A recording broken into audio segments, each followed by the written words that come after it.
This is David at The Verge, and this is the new Jawbone Up. The Up first came out last year, but it had some serious issues. It actually just stopped working for a lot of people, and Jawbone wound up offering everyone a refund for their model. Jawbone's been working on a new model since then, and promises that the new one is sturdier, more powerful, and is basically unbreakable, and having spent a week or so with it, that seems to be true. On the outside, though, it's pretty much the same thing. It's a textured, rubbery bracelet available in a bunch of different colors, and it tracks your every move. The band itself is nice looking. It's definitely something you won't mind wearing all the time, but it's a little big and bulky for my taste.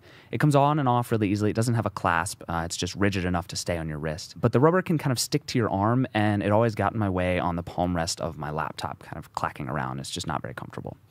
Those aren't huge problems, and it definitely won't turn you off from using this device. You use the Up to track 3 things. The first is your activity. It measures your steps throughout the day and tracks them against a goal you've set for yourself, which is 10,000 steps a day by default. Uses that number to track calories burned, how much time you've spent active versus inactive, and lots more. It's really accurate and really consistent, and pulls a surprising amount of data just from you wearing it on your wrist and not thinking about it. The second thing I think is even cooler. The app actually tracks your sleep.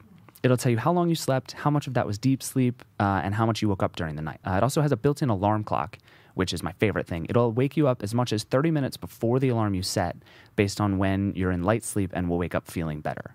It works incredibly well. It's actually the only alarm clock I don't want to just throw out the window every morning when it goes off. The third thing you can track is what you eat, but that requires a lot more effort on your part. If what you're eating has a barcode on its packaging, you can just scan that using your iPhone's camera, and the Up app will automatically grab all of its nutritional information. That part's pretty cool. But if there's no barcode, you can input it manually or use Jawbone's food glossary. And they all work fine, but it's a lot of work to maintain. For every cup of coffee or glass of water or snack you eat, you always have to go and find exactly the thing you had and then input information. It's just a lot of work. If you're willing to do all the work, though, the Up system is pretty great. It syncs to your iPhone via the headphone jack. There's a port on the bracelet itself. There's an Android app coming, but it's not here yet. And it makes all of your data really easy to see. You can see how many steps you've taken today and how much sleep you got, and see how you're doing compared to your goal.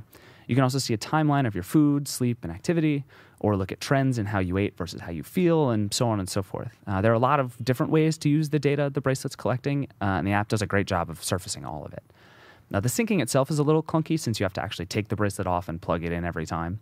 Bluetooth would be a lot better, but it works fine as is.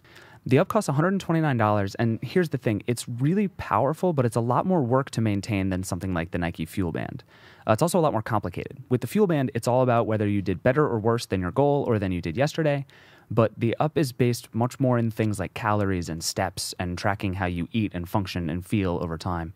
And there's all kinds of powerful stuff you can get out of it, but you have to put a lot more time and effort into it. If you really want the most diverse data, the Up or the Fitbit One is the way to go. The Fitbit has wireless syncing and an Android app and a few more social features, but I like the Up's hardware and app a lot better. And I like that it's a wristband and not a clip that goes on your pants and that you'll lose immediately. At least I did. It's really just a matter of personal preference there. For the right kind of person, the Up could be a really great device, but you'll definitely only get out of it what you put in.